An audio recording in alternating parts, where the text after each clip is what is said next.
What's up, fellas? Today we're talking about the #1 tool that I use to help regulate all of my anxiety, regulate all of my depression. And if you're anything like me, then you're probably a pretty big overthinker. You probably tend to ruminate on a lot of things. And at the end of the day, you just want to do what's right. You just want to make your money. You want to help your family. You want to build the life that you enjoy and just overall live a good life. Maybe pet a cat. I got both my cats sunbathing here next to me. And it feels like nowadays, especially, it's getting harder and harder to kind of regulate that because we're constantly getting projected other people's thoughts and opinions 24/7 thanks to social media and the phones that we're all addicted to. So today I'm going to give you a really good outline on how to regulate those things and how to drastically improve your life with a free habit that costs only 5 minutes of your time.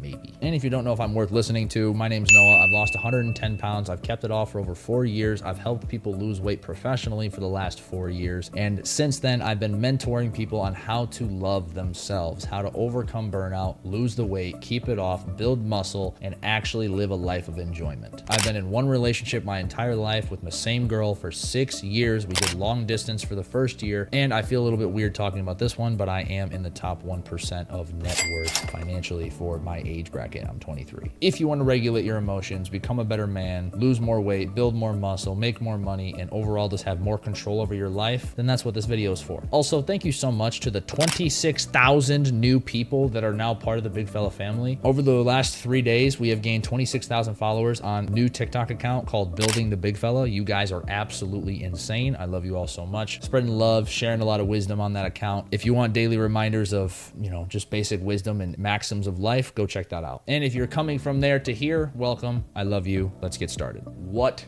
is journaling? So journaling, very simply, is just writing whatever is on your mind and getting it out of your head. I will talk very shortly how it's not just always writing either. It's about puking everything that's on your brain and in your mind out onto something or in something else, okay? Men especially have a really hard time talking about their emotions. Men especially have a really hard time opening up to anybody, especially other dudes. Even in the big 2025, therapy is still wildly taboo for men. It's ridiculous. You wonder why you're burnt out. You wonder why you're never making any progress and you always feel stuck and you can never have the motivation to actually make any change. Brother man, it's because you aren't letting any of your negativity out. You're holding on to all of it. You're operating at max capacity. You have a full glass. You're just treading water. And I was like that for a large portion of my life. And once I started journaling, I was able to change that. Why did I start journaling? It's because I'm a chronic overthinker. I struggle with large waves of anxiety. And on top of that, I have a lot of rumination. I have not been diagnosed for anything, but I've done a little bit of research and it seems like I am very synonymous with OCD, OCPD, and ADHD. Again, not diagnosed, just looking at some stuff on the internet. To be the best man that you can be, you have to be able to regulate your emotions. And if you don't know how to get them out in a safe and proper way, you are going to take them out in a negative way that's going to harm yourself or somebody else. The paper doesn't have any feelings. The people around you do. Stop lashing out on them. So that's why I started journaling. Let's talk about how to actually dive into it and how to do it effectively. I'm gonna be honest, you can do it however you want. I'm not a therapist. There are no rules here. Do it however you please. I use Snapchat. I open up Snapchat, go on My Eyes Only, and record and yap for 3 minutes about what's on my mind, what's going on that day, what I'm stressed out about, and where my goals are. I have done this every single day for the last 4 years. And in those last 4 years, I have moved into an apartment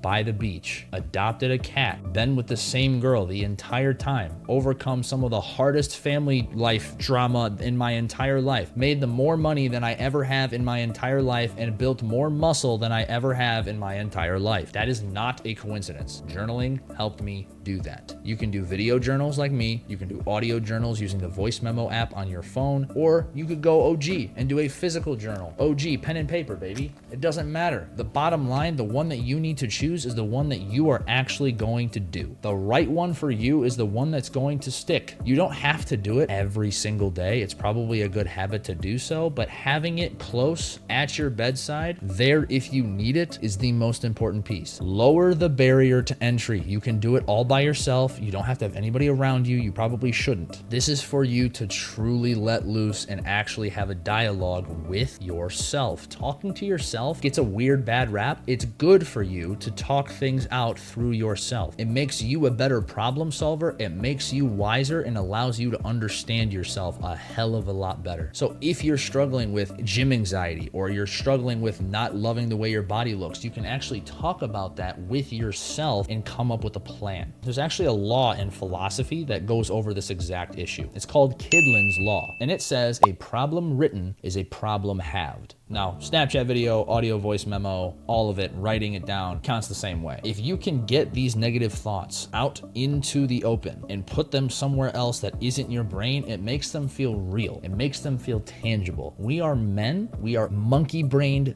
gorillas, okay? We like seeing tangible, real things. The reason if you struggle with weight loss that you have such a hard time obsessing over the scale is because it's a straight number up or down. It's very easy. Oh, me like see number go down. Me like see number go up. We're monkeys, dude. We like seeing straight, tangible progress. That's why we're so attached to money, and that's why we're so attached to numerical, tangible things, and that's why we're so bad at managing our emotions. Write shit down and talk about it with yourself. It will make everything else easier. Now, I've already talked about this a little bit, but what did I gain from this? What did I gain from journaling? One of the number one skills that you can gain as a human being is gaining perspective and being able to zoom out from the top and actually understand what's going on from a non-emotional standpoint. When we are super zoomed in on all of our problems, it's really, really hard not to get emotional. When you can zoom out and look at everything from the top down and realize, okay, that's what's really happening. Let me give an example. Obviously, since we talk a lot about weight loss on here, let's say you have a bad weigh-in on your weight loss journey as an example. Let's say the scale goes up 3 pounds and you're like, oh my God, what the hell? I've been so good. Why is it up 3 or 4 pounds? If you can zoom out in that moment and look at your entire issue from a top-down perspective, you can realize, oh, I was in Chicago last weekend. I was eating a whole bunch of fun food last weekend and I ate a whole lot of salt. That's probably causing me to hold on to a whole lot of water weight. That makes sense. I just need to be patient and wait things out. Perspective. I also became a much better problem solver. Now, obviously, the more problems you solve, the better you get at problem solving. It's a teachable, learnable skill. And what you've been doing by not journaling is neglecting all of your internal emotional problems and throwing them on to other people. By the way, when a problem truly, really stings and it really makes you emotional, like if you really suffer with body dysmorphia or if you really suffer with burnout, when you actually talk to somebody else about it, sometimes your delivery can be a bit more aggressive than you really want it to be because you never talk about it, because you don't know how to talk about it, and it feels foreign and it feels uncomfortable. A lot of guys are scared of talking about their emotions. It isn't scary. It's new. New things are scary. There's nothing but good things that can come from this. I also gained a crap load of clarity. I was able to write my own ship several times. I would leave little notes for myself in my own journal as reminders when life got hard. Running a business is a lot of fucking work. Running a business is exhausting. Working with 50 clients and mentoring all of these people through their own self-improvement journeys is exhausting, and it